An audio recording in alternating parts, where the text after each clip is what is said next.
Abençoe-nos, Jesus, o Divino Mestre e amigo incondicional de nossas vidas. A pergunta 925 do Livro dos Espíritos, desculpe-me, 625 do Livro dos Espíritos, é a pergunta cuja resposta é a mais curta de toda a obra. Kardec pergunta à espiritualidade superior: qual o ser mais perfeito, ou qual o tipo mais perfeito que Deus colocou na Terra para servir de guia e modelo para a humanidade?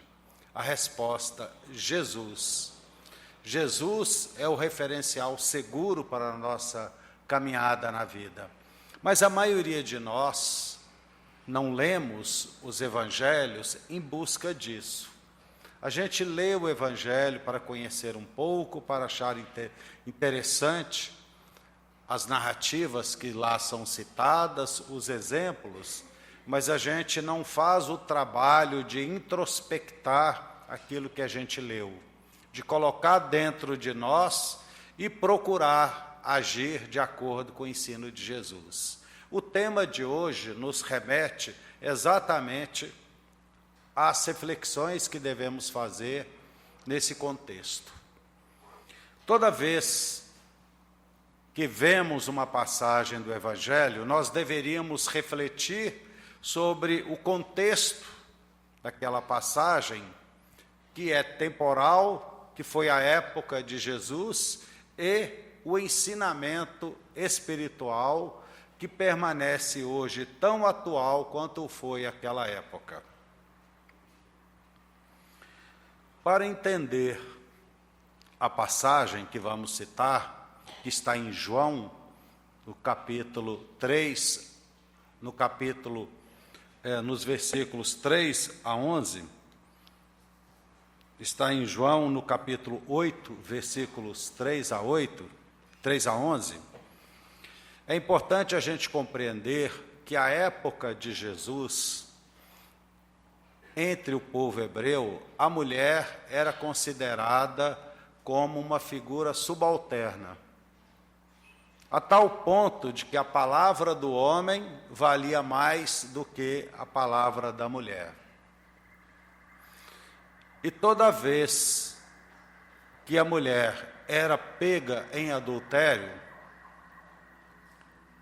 e levada diante de um juiz, e havia testemunha masculina, a testemunha masculina tinha maior peso do que a acusada. Isso deu margem a crimes escabrosos à época. Por exemplo, já fazia parte das leis mosaicas a esta época o divórcio. Antes de Jesus já havia o divórcio em meio ao povo hebreu, coisa que aqui entre nós no Brasil só nos anos 70 passou a existir. Nos anos 70, 1970, 70 e poucos. No divórcio, à época, como também é hoje, o casal, ao se divorciar, metade dos bens eram do homem e a outra metade era do homem e a outra metade da mulher, exceto se ele provasse que ela tinha uma má conduta. Daí não era pura e simplesmente um divórcio, era um ato de repúdio que resultava no afastamento da mulher sem que ela pudesse levar coisa alguma. Havia pessoas a essa época que aceitavam participar da seguinte trama: o homem passava a levar esse suposto amigo para sua casa. Ele passava a frequentar a casa do marido junto com ele. Num determinado dia, ele avisava a esposa que o amigo dele ia lá e que ele chegaria naquele horário para se encontrar com o amigo. Naquele horário combinado, o amigo chegava, mas ele não. ele ficava próximo, aguardando um tempo. Depois que ele chegava, o que é que a esposa fazia? Ela sabia que ele ia lá e ela sabia que o marido dela marcou de encontrar com ele naquele horário. Daí ela o convidava para entrar, ficar na sala, aguardando a chegada do marido, porque ele avisara que chegaria naquele horário. Ele demorava propositalmente durante algum tempo. Quando ele chegava, ele simulava um flagrante de adultério. A mulher dizia, de forma alguma, isso nunca ocorreu, eu nem o conheço direito, ele só frequenta a nossa casa porque ele é amigo do meu marido, não meu. E a julgamento. Diante do sacerdote, agora na condição de juiz, ela afirmava o que ela havia dito antes. O marido dizia que a havia pega em adultério. Esse suposto amigo dizia que havia um relacionamento íntimo entre os dois. Invariavelmente a mulher perdia. E nessa circunstância, o homem podia repudiar a mulher, colocá-la para fora de casa, sem que ela tivesse direito de levar bem algum, exceto as vestimentas pessoais. E o que fazia a mulher nessa circunstância? Tentava voltar para a casa dos seus pais. Os pais não aceitavam a mulher repudiada de volta. Ela ou contava com a caridade de alguém para recebê-la, o que era raro, ou ia, de fato, para a prostituição, única casa que a aceitava. A mulher sempre ocupou uma posição subalterna. Daí é importante para a gente entender essa passagem.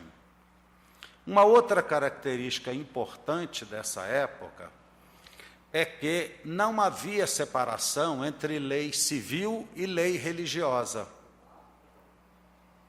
As recomendações contidas nas leis de Moisés eram também a lei que era utilizada para julgar as transgressões, as faltas, os fatos ilícitos do cotidiano.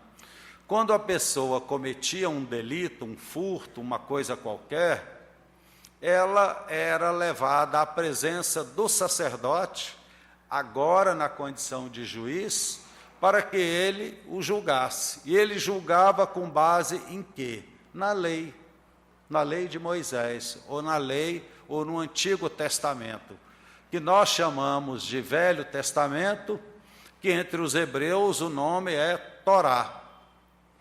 Era julgado segundo a Torá, que é o Velho Testamento. Nessa época também era crime falar contra as leis de Moisés.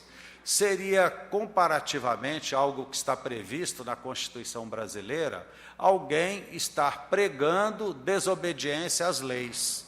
Não é questionando, entendendo que a lei é injusta. Não, está reunindo, disseminando entre pessoas que as leis nossas não devem ser obedecidas.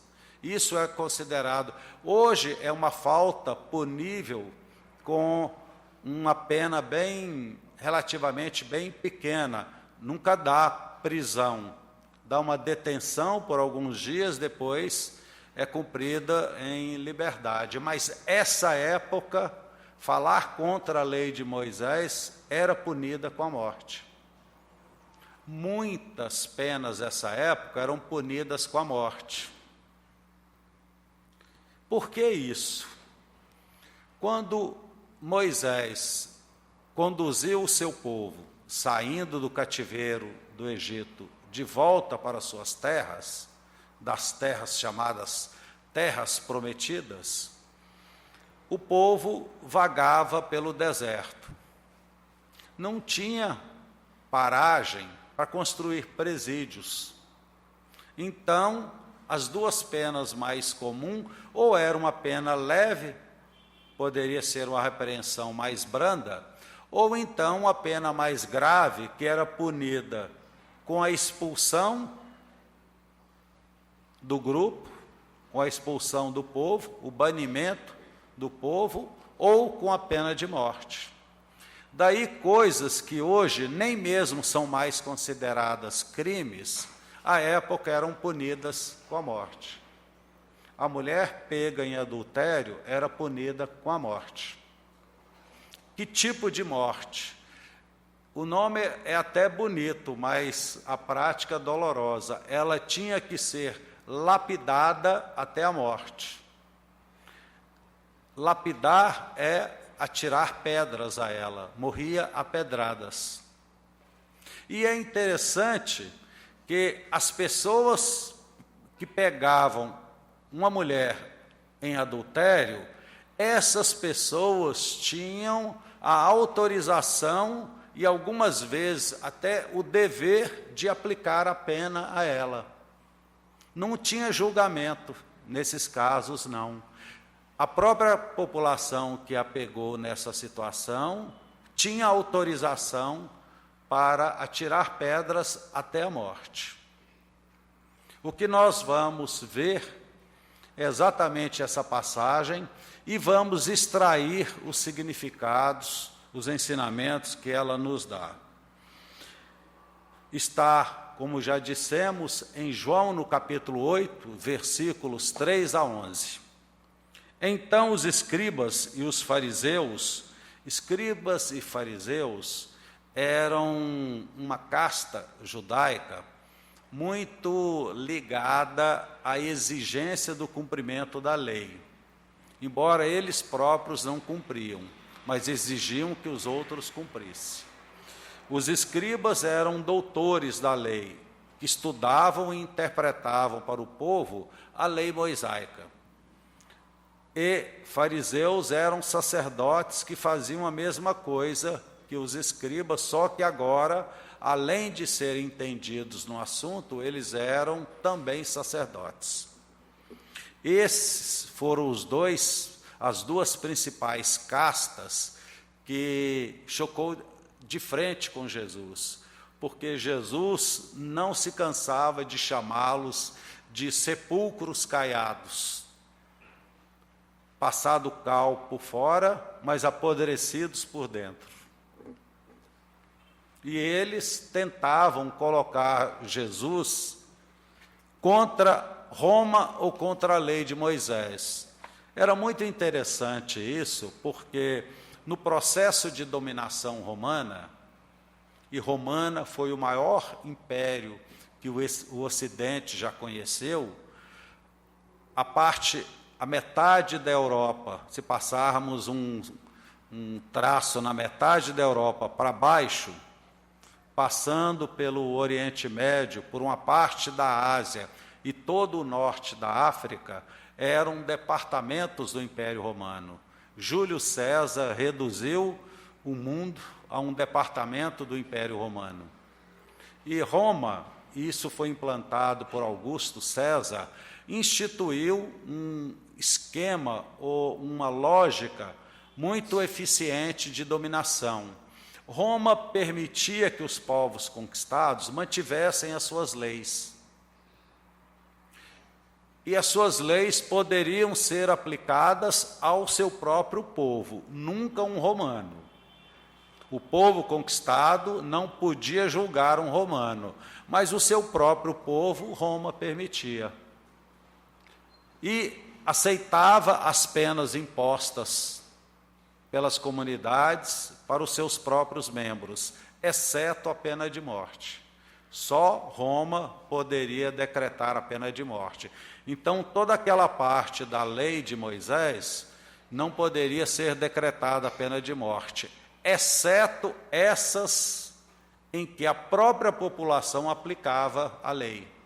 E isso Roma não conseguia impedir. Roma também tinha outras estratégias de dominação.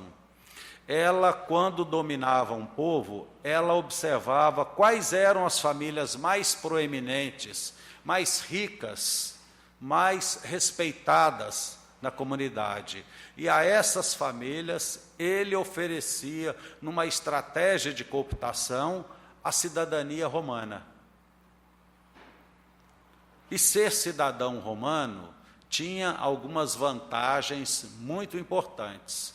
Primeiro, ficava fora do contexto da lei local, já como cidadão romano, não poderiam ser julgados pelos locais, só por um tribunal romano, que à época era muito mais justo do que os tribunais locais. Segundo, ele poderia ir a qualquer tribunal recorrer de uma decisão de uma autoridade representante de César, de um governador, de um preposto, de um cônsul, de um soldado. Ele podia ir a um tribunal contra ele, coisa que o cidadão comum não podia. Isso conseguia adeptos entre a alta sociedade para Roma. Mas Roma era absolutamente implacável com duas coisas. A primeira delas era a tentativa de colocar a população contra Roma, de insuflar a revolta, a resistência ao domínio romano. A pena para isso era a morte. Alguém que era pego por tentar colocar a população contra Roma, invariavelmente ia ser morto. E o processo de execução era pela espada, cortar a cabeça da pessoa com a espada. E outra coisa também, Roma era absolutamente intransigente com o pagamento de impostos, a sonegação de impostos. Se fosse uma sonegação relativamente pequena e ele não fosse reincidente, a punição era uma multa pesada e a perda de alguns bens. Mas se fosse uma sonegação de alto volume de recursos, a pena era a perda de todos os bens e, às vezes, a morte. Mas se ele não fosse condenado à morte, ele e a sua família eram escravizados. Ou seja, era uma punição extremamente pesada. O povo hebreu odiava o imposto, odiava Roma. É compreensível isso, porque Roma era o dominador, subjugava o povo hebreu, que já não tinha condição financeira suficiente para o seu próprio sustento. E parte substancial disso era exigido por Roma para manter os seus exércitos, onde o principal deles ficava em Damasco, um local estratégico que qualquer tentativa de rebelião numa das províncias da redondeza poderiam se deslocar rapidamente e sufocar essa tentativa de resistência a Roma. Parte do dinheiro, então, era utilizada para manter a dominação e a outra parte para sustentar o esplendor, os gastos extravagantes em Roma. O hebreu detestava, mas o povo, os escribas e os fariseus tentavam fazer com que Jesus falasse algo contra Roma, para que ele pudesse ser denunciado a Roma. Todos odiavam Roma, mas nessa hora eles iriam até a autoridade romana denunciar que aquele falso profeta estava pregando contra Roma. É por isso que nós vemos determinadas passagens onde os escribas e os fariseus perguntaram a Jesus se deveriam ou não pagar impostos. Se Jesus dissesse que deveriam, ele era contra o povo hebreu. Se ele dissesse que não, ele era contra Roma. ele ia ser denunciado a Roma, não tinha resposta boa. Só que Jesus, o ser perfeito, o espírito mais elevado que Deus colocou na terra para servir de modelo e guia para nós, era também inteligentíssimo. Não apenas perfeito moral, mas perfeito intelectualmente. E o que é que Jesus disse nessa hora? Pediu para que eles mostrassem uma moeda. O que está na face dessa moeda? A esfinge de César. Então dai a César o que é de César e a Deus o que é de Deus. Nessa passagem, vocês vão perceber que os escribas e os fariseus tentam colocar Jesus contra a lei mosaica, para que então ele fosse denunciado ao Sinédrio, que era uma espécie de senado, de conselho do templo, que também fazia o papel de juízes contra o seu próprio povo, ou julgando o seu próprio povo. Então os escribas e os fariseus lhe trouxeram uma mulher que fora surpreendida em adultério. Sempre só a mulher, como se ela pudesse ter praticado o adultério sozinha. Aliás, quando Paulo foi procurado por Tiago e outros discípulos, já depois da partida de Jesus, pedindo para que ele intercedesse diante de Roma para soltar Pedro, porque Pedro fora preso, o que é que Paulo faz? Vai até uma mulher belíssima, uma cortesã, amante do imperador, que antes ele fora procurado por ela, algum tempo anterior, ela profundamente aflita, porque o seu pai estava com uma enfermidade que o tratamento médico da época não conseguia debelar. E Paulo consegue curar o pai dela. Ela, profundamente grata, diz a Paulo que quando ele precisasse de algo, poderia procurar, porque o que ela pudesse fazer, a benefício do que ele pedira, ela faria. Paulo vai direto a essa mulher e pede a soltura de Pedro. Ela vai até o imperador, e o imperador imediatamente manda soltar Pedro. Os discípulos felizes ao ver Pedro solto. E quando perguntam a Paulo como que ele conseguira que ele fosse solto, ele conta o que fizera. Daí eles se rebelam diante do Paulo. Por que é que você fez isso? Fostes procurar uma mulher de má conduta? Ao que Paulo disse, foi dada a ela a oportunidade de fazer algo de bom, e ela fez. E ela é amante do imperador. Quando a mulher se prostitui, ela já encontra o homem prostituído. O homem se prostitui primeiro, depois a mulher. Hoje já é igual, mas na época era assim. Pois bem,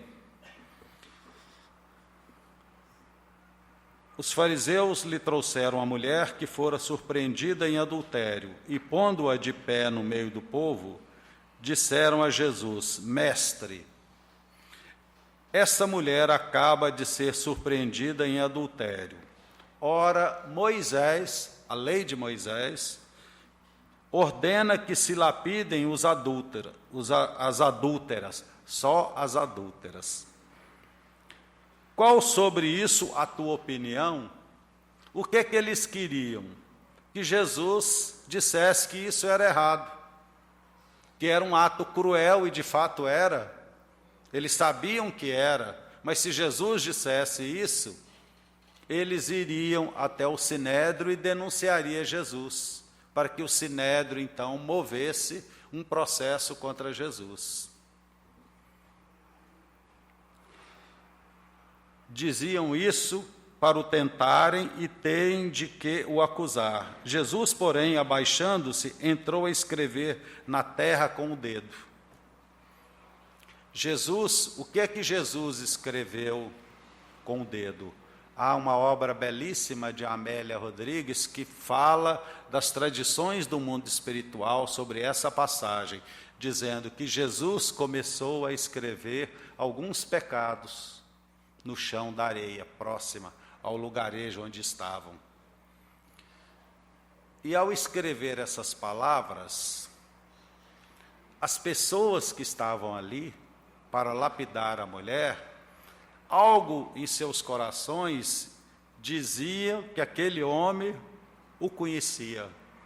Porque quando ele escrevia um pecado, uma transgressão qualquer, a pessoa que havia praticado essa transgressão, ela sentia que aquilo era para ela.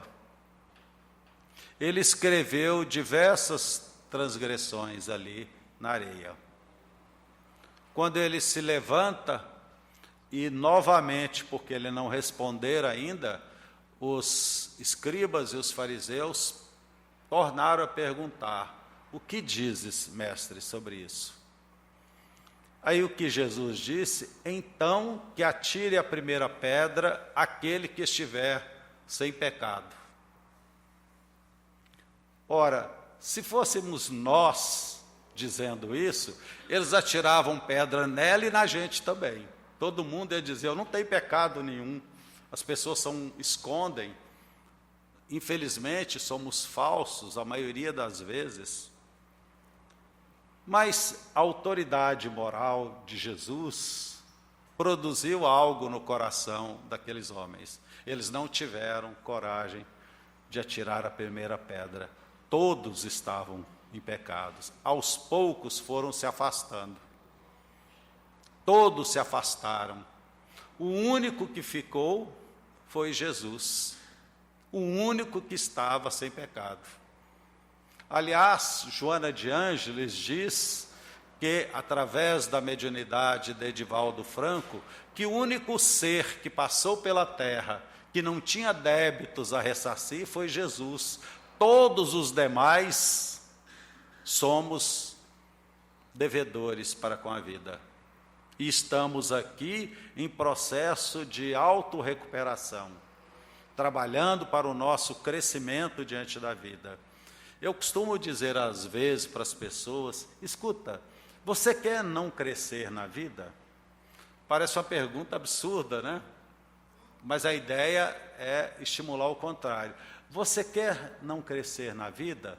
Se você não quiser crescer na vida, eu vou te dar a receita infalível. Tudo que acontecer negativo contigo, responsabilize os outros. Se você der uma má resposta para alguém, foi porque, olha o jeito que ele falou comigo. Você está querendo dizer que quem tem que mudar é ele, não você. Se aconteceu algo negativo contra você, você perdeu um emprego, foi o governo que criou regras ruins, que fez desvios e eu não tenho emprego. Muitas vezes é assim também. Mas você vai justificando, sempre colocando a culpa nos outros. Sempre os outros que estão errados. Sempre os outros é que fizeram a coisa indevida. Nunca você. É a melhor forma de não crescer na vida. Porque você está querendo dizer: quem tem que mudar são os outros e não eu. Muito cuidado com as justificativas. Entrou a escrever na terra com o dedo. Como continuasse a interrogá-lo, ele se levanta e diz: aquele dentre vós que estiver sem pecado, atire a primeira pedra. Em seguida, abaixando-se de novo, continuou a escrever. Quando aos que o interrogavam, esses, ouvindo-o falar daquele modo, foram se retirando pouco a pouco, um após o outro, afastando-se primeiro os velhos, que cometeram mais erros, estavam aqui há mais tempo, mais oportunidades de errar, erraram mais. Ficou, pois, só Jesus com a mulher, o único que estava sem pecado. Ele se aproxima dela e diz: mulher, onde estão os que te acusavam? ninguém te condenou? Ela respondeu: não, Senhor, ninguém me condenou. Na verdade, eles só não executaram a condenação, porque para todos ela era culpada. Aí Jesus disse-lhe: vai, também eu não te condeno, vai-te e de futuro não tornes a pecar. Esse é o grande problema nosso. Não tornes a pecar, porque a gente torna a pecar. A gente pede ajuda a Deus pelos erros que praticamos, para que amanhã a gente pratique de novo os erros. Acho que todos já devem ter ouvido falar daquela expressão bode expiatório, não já? De onde veio essa expressão? Em meio às práticas religiosas hebraicas, uma delas era, por ocasião da Páscoa, as pessoas levavam animais para serem sacrificados no templo. Havia uma parte do templo destinada a isso. E o que é que as pessoas faziam? Faziam orações projetando todos os seus pecados, todos os seus erros, todos os seus delitos sobre aquele animal. E no final da cerimônia, o animal era açoitado até a morte. Para que, com a morte daquele animal, representava a extinção dos delitos que estava na pessoa e que ela passara para o animal. Por isso que nasceu essa expressão bode expiatório. Ele está pagando pelos erros de outro. É muito interessante que, num determinado momento, os sacerdotes passaram a dizer que somente animais puros poderiam servir para essa cerimônia. E quais eram os animais puros? Os animais puros eram aqueles que os sacerdotes diziam que eram puros. E quais os animais que eles diziam que eram puros? Aqueles comprados nos criadores que tinham um convênio com o templo e passava um percentual, uma comissão para o templo. Obviamente eram os animais mais caros, porque tinha que pagar a comissão do templo. A gente muitas vezes confunde o movimento religioso com a doutrina religiosa. A doutrina religiosa do Velho Testamento e a doutrina espírita respeita todas as doutrinas religiosas, não condena nenhuma sequer, respeita a todas, como também queremos respeito para a doutrina espírita, mas muitas vezes, dentro desse contexto, a gente vê pessoas criticando comportamentos de pessoas como se fosse posição doutrinária. Exemplo, se vê um espírita praticando erro, ele diz: essa doutrina, olha aí, se ele fosse realmente espírita, ele ia estar praticando esse erro. A doutrina espírita veio para nos ajudar a vencer a nós mesmos. É o que Allan Kardec disse: reconhece-se o verdadeiro espírita não pelo grau de evolução que ele apresente, mas pelos esforços que emprega para vencer as suas más tendências. Quando disseram a Jesus: dizes que és filho de Deus, entretanto andas com pessoas de má vida e com prostitutas, ao que Jesus respondeu: não vim dizer ao justo para se arrepender, mas ao pecador. Eu estou com eles porque eles são os que mais precisam de ajuda. Nós estamos aqui, não é porque nós somos melhores do que ninguém, não. Nós somos os mais endividados diante da própria consciência.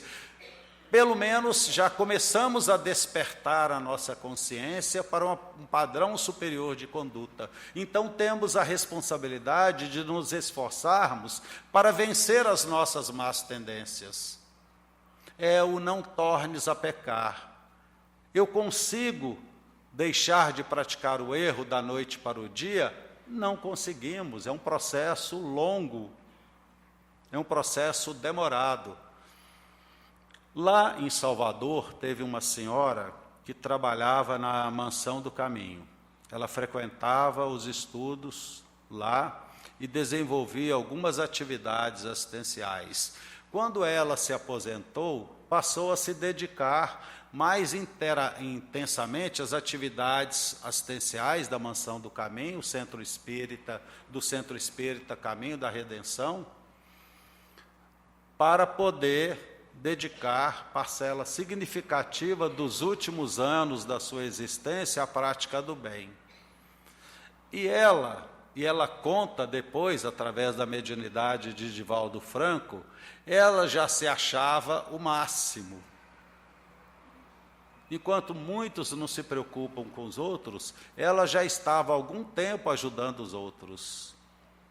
Ela se considerava um ser acima dos demais que ela via, da maioria dos demais com quem ela convivia. Quando mais à frente os anos foram vergando o seu corpo e ela percebia que não ia demorar muito, ela começou a imaginar como que seria o desencarne dela. Ela imaginava que haveria uma comitiva de espíritos elevados para recebê-la do lado de lá, dando as boas-vindas a ela. Alguém que tiver um comportamento extremamente nobre na vida. Ela desencarna. Ela olha ao lado, não vê ninguém. Nem espíritos infelizes, nem espíritos elevados. O que é que está havendo? Os espíritos elevados sabem que eu desencarnei. Vai ver, aconteceu algum problema, eles se atrasaram. Ficou ali esperando eles chegarem. Passado algumas horas, não chegava ninguém. Daí, ela lembrou que ela adorava o mar. Será que eu consigo me dirigir ao mar? E ela começou a se dirigir para o mar. Ela morava próxima ao mar, adorava ficar às margens, na praia. Chegando lá na praia, ela ficava ainda esperando. Cadê os espíritos? Eles certamente sabem que eu não estou lá mais, eu estou aqui. E ela começa a andar para lá e para cá. De repente, ela se lembra que uma das obras, ela estudou sobre volitação, que é o espírito se deslocar no espaço como fruto da sua mente. Ela tentou volitar. Depois de algum tempo, ela estava conseguindo. Aí ela começou naquela felicidade, parecendo adolescente, para lá e para cá, feliz. Daí se aproxima um amigo espiritual dela e diz: fulana, não faça isso. Você está chamando a atenção, e aqui na redondeza há espíritos muito embrutecidos que vão vir para te perturbar. E a levou para um local de tratamento no plano espiritual bem próximo da superfície do planeta. Ela imaginava que uma colônia tipo Nosso Lar era uma colônia que estava abaixo do que ela merecia pelos anos de dedicação ao bem, quando, na verdade, ela foi para um posto de atendimento bem próximo da superfície do planeta. Depois de alguns dias lá, ela foi numa gíria, caindo na real, e ela percebeu o quão distante ela estava do padrão superior de conduta que ela achava que já tinha atingido. E nessa hora ela ficou profundamente triste. Quando ela fica triste, aproxima-se um amigo espiritual que ouvira o pensamento dela e diz: fulana, Importa considerar que evolução é programa de eternidade. Você ficou alguns poucos anos no final da sua existência fazendo bem. Quanto ainda resta de prática do bem para que você alcance patamar superior de conduta? Por isso, nós, espíritos da retaguarda, devemos trabalhar para crescer, para evoluir na vida. Se esforce para crescer. Você adora falar mal da vida dos outros. Comentamos isso um outro dia aqui. Não diga assim para você: amanhã não vou falar mais mal de ninguém. Você não vai conseguir fazer isso. Você passou lá quantos anos falando mal da vida de tudo e de todos?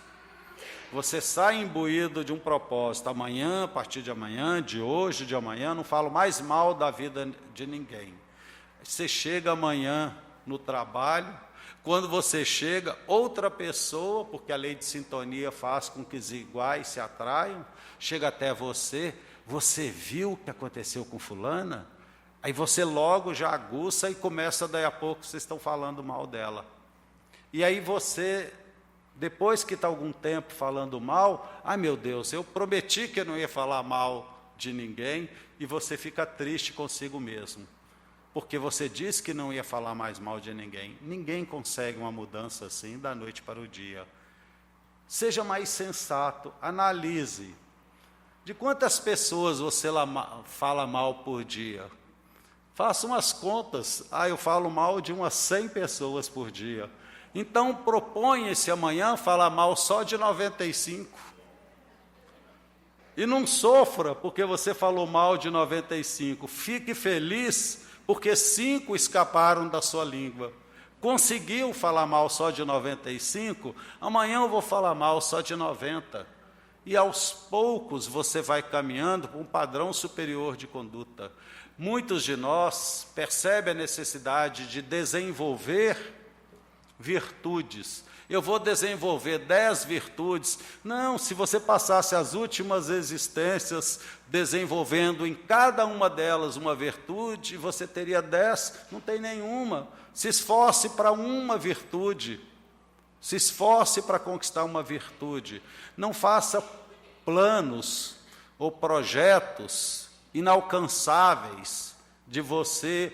Eu prometo que você mais cristão do que Francisco de Assis, você mais espírita do que Chico Xavier. Você não vai ser isso da noite para o dia.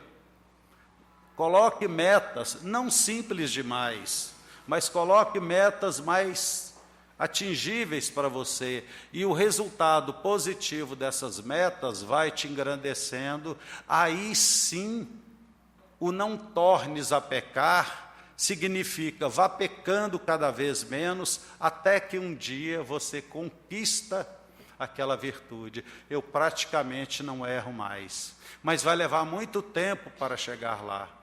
E como saber o que eu devo fazer? O Evangelho é o referencial seguro. Façamos como Santo Agostinho recomendava, e que já veio lá da Grécia, que na verdade veio do Egito. Conhece-te a ti mesmo, vê quais são os seus defeitos, ame-se, queira o seu bem, e passe a estabelecer regras de conduta para você mesmo, diante da sua própria consciência, de tal maneira que você vai melhorando a cada dia. Como diz Emmanuel, a paz de consciência é o salário daquele que faz o que pode. E como ato dos nossos pensamentos, vamos viver uma realidade interior conforme o nosso esforço. Porque Emmanuel, abordando exatamente essa questão, diz: o Divino Mestre nos ensinou. Quando Pedro perguntou a ele quando se dará o reino dos céus na terra, Jesus respondeu: olhe e não verá ele chegar, escute e não ouvirá ele chegar. Ninguém dirá o reino dos céus está aqui ou está ali, porque o reino dos céus está dentro de nós. prossegue Emmanuel, atrevemo-nos a acrescentar ao ensino do Divino Mestre, o inferno também. O céu e o inferno são construções que nós fazemos para nós mesmos. Ou como diz Joana de Ângeles, somos livres para criar asas, metaforicamente falando, e voar, ou para cortar as próprias pernas e rastejar, porque invariavelmente seremos herdeiros de nós mesmos, somos herdeiros de nós mesmos. O momento da transformação, do esforço, é agora, não deixe para amanhã. Se esforce a partir de agora, para que a cada dia você, e eu gosto de dizer isso em bom humor, como Ariano Suassuna gostava de falar, se esforce-se para cada dia você despiorar um pouco. Obrigado.